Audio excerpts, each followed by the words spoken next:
Сәния бір үйдің жалғыз ерке қызы болып өсті.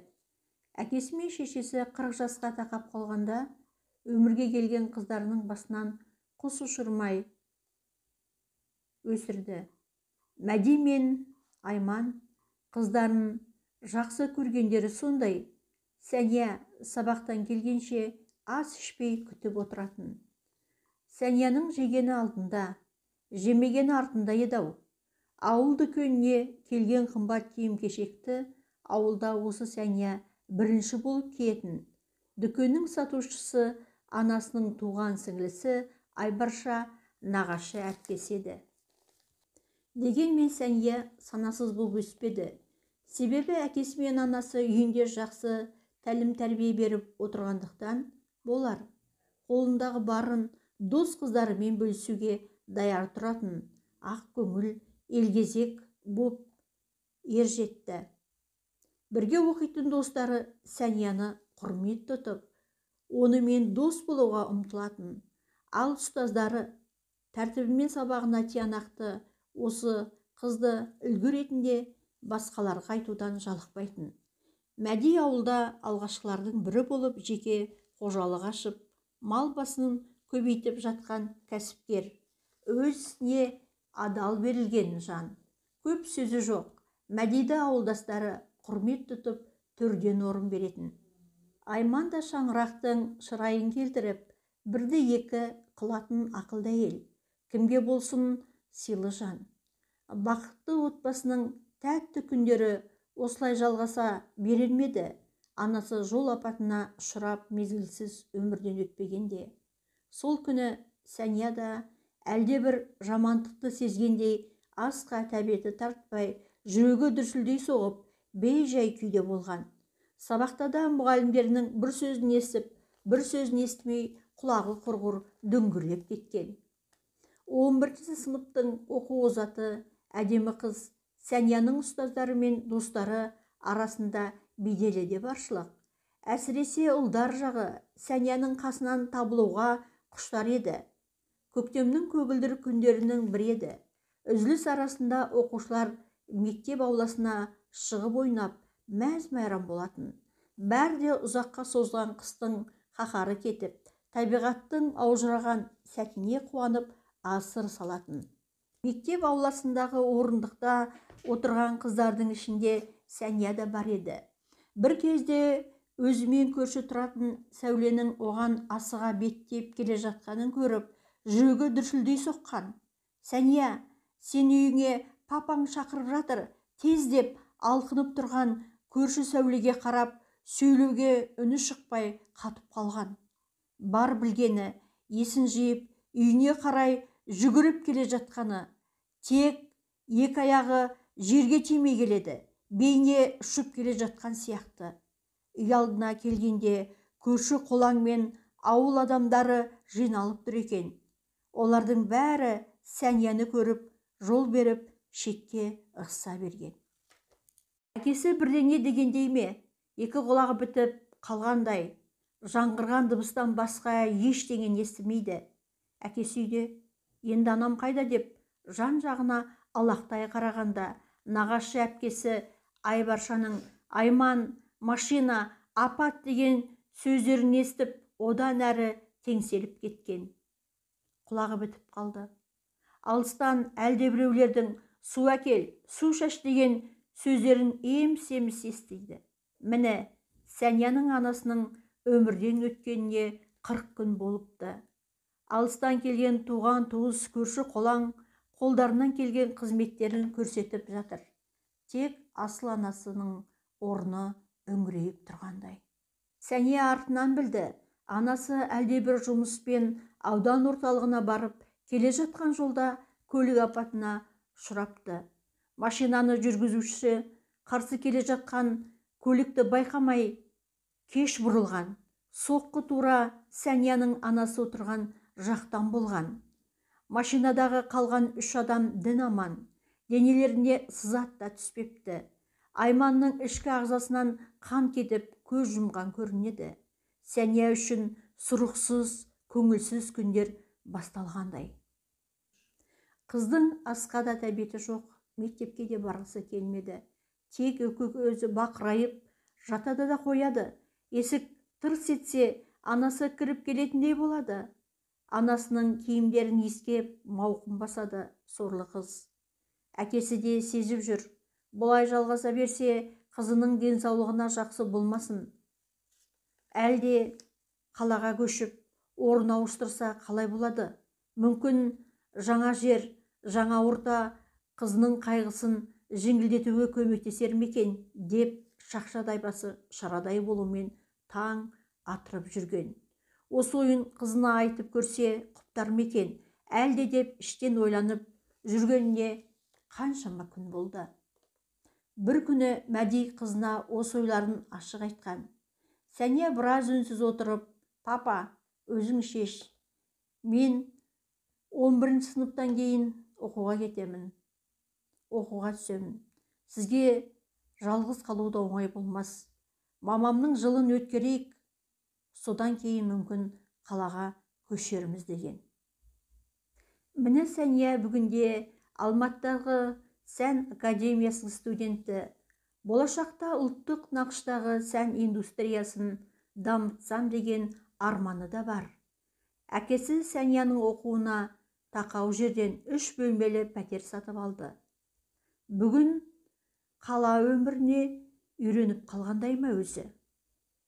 Мәди бос отыруды қаламады.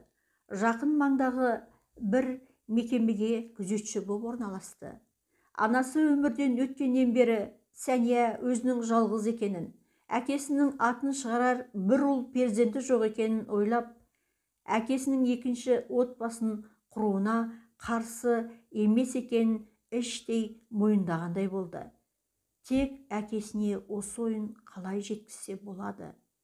Көшеде де, автобуста да өзінің анасы Айманға ұқсайтын жан көрсе елеңдеп қалатын болған Сәния. Оның сабағы түстен кейін аяқталады. Бірінші теориялық сабақтар болса, түстен кейін практикалық сабақтар өтеді. Түскі асын осы бір шағын дәмханадан ішіп жүр. Тамақтары дәмді, ең бастысы дәмхана іші тап-таза жарық. Бірде Сәния өзінің анасы Айманға қатты ұқсайтын әйелді осы асханадан көріп, анасы тіріліп келгендей қуанған. Сұрастыра келе білгені, ол әйел осы дәмхананың иесі Балжан екен. Құдай-ау, сөйлеген сөзі, жүріс-тұрысы, тіпті түрі де анасын еске түсіріп тұрғандай ма? Сол асхана иесімен талай рет сөйлескісі келіп, батылы бармады. Сөйлескенде не айтады бұл? Сіз менің марқұм анама қатты ұқсайсыз. Әкеме тұрмысқа шығыңызшы дей ме? Мүмкін күйеуі, бала шағасы да бар шығар. Өзіне ұрсып тастаса не деймек? Осы сансыз ойларға ол жауап таба алмады. Осы ойлар оған маза бермеді. Бір күні тағы сол дәмханада түстік ішіп отырған, терезеден көріп отыр. Әлгі әйел көлігінен түсіп асханаға қарай келе жатыр екен. Бұл орнынан тұрып әйелге қарсы жүрді. Телефонмен сөйлесіп келе жатқан кейіп танытып қағып өтті де, кешіріңіз деді. Әйел болса, оқасы жоқ қызым, абайлап жүр деп жымиды.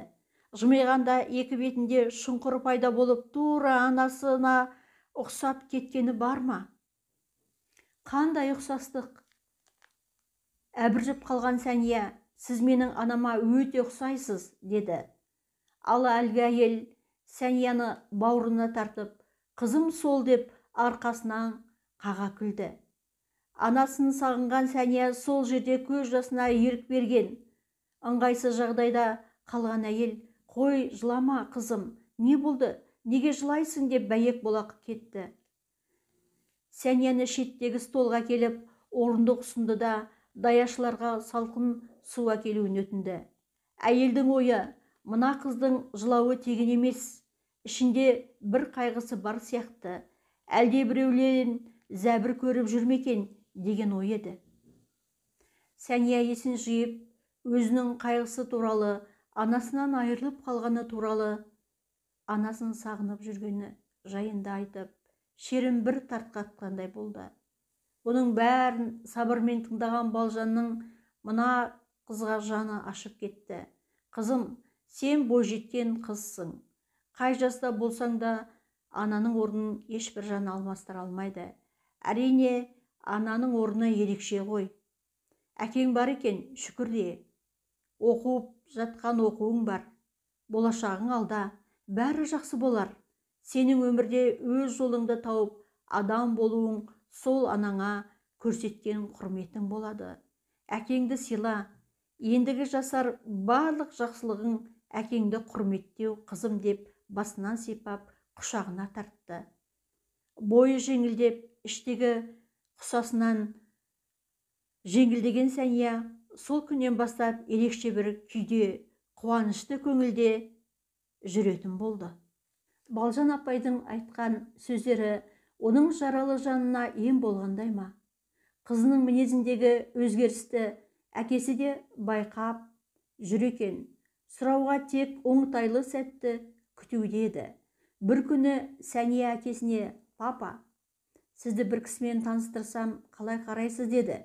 Әкесі болса, болашақ күйеу баламен таныстырмақшы ма деп ойлап қалған. Бірақ әлі оқуын аяқтап асықпағаны дұрыс деп іштей түйген. «Ол қандай адам?» деді Мәди. Мамамшы? Мамама өте ұқсайтын адам. Папа өте тамаша кісі екен», деп келе жатқан қызына: «Қой қызым, менікі ұят болар. Жалғыз емеспін, сендей қызым бар. Тәуба», деді сабырмен. Сәния болса: «Әке, қыз жат жұрттық деген. Менің өз өмірім бар. Ертең жападан жалғыз қалғаныңызды қаламаймын. Қасыңызда шүйіркелесіп отыратын адамның болғанын қалаймын», деп әкесін құшақтап бетінен сүйді. Енді кездесуді ұйымдастыру сценарийі бойынша қызы түстен кейін Бейбітшілік көшесіндегі асханаға барып тамақтанып отырғанда оны әкесі іздеп келеді де, қыз екеуі сол жерден ас ішеді. Қалғанын қызы өз қолына алады. Бітті. Қызына қарсы айтар уәжісі жоқ қой Мәдидің. Мәдидің Балжанмен танысқанына 3 айда уақыт өтіпті. Не деген зымырап жатқан уақыт. Балжан шынымен де Айманға өте ұқсайды екен. Өтірік қылымсыған қылығы жоқ, өте шынайы келіншек. Қарапайым жан көрінді. Жасы 37-ге келіп қалса да тұрмыста болмаған. Кезінде әке-шеше бауырларына қамқор болам деп жүріп, жылдардың сырғып өткенде байқамаған.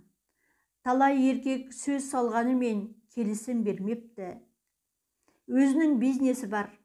Алматыда 2 асханасы бар. Мәди де күннен күнге Балжанды жақын тұтып бара жатқаны ма, ұялы телефонмен хабарласып, жөн сұрасып тұратын болды. Жалғыздық Құдайға ғана жарасқан демей ме? Мәди де Сәнияның сөзінің жаны бар екенін мойындап, Балжанға өз ойын ашық білдірген. Солай Мәди мен Балжан бас қосып өмір сүріп жатыр. Бүгінде олардың Біржан атты кішкентай ұлдары бар. Сәнияның бауыры бар. Бүгінде Сәния сән және дизайн академиясы бітіріп, өз жұмысын жалғастыруда. Өмір өз ағысымен ағуда. Сәния жалғыз емес, оның Біржандай бауыры, Балжандай анасы бар. Бұл жерде Сәнияның ақылдылығына тәнті боламыз. Жас болса да ақылмен іс қылған, әкесінің жазыс қалмауын ойлап, Балжандай әйелмен танысуына дәнекер болған, әкесінің ұрпақ сүюіне, өмірін жалғастыруына еш қызғанбай қол созған өзінің қызы Сәния еді. Ұрпақ жалғастығы үзілмесін десеңші.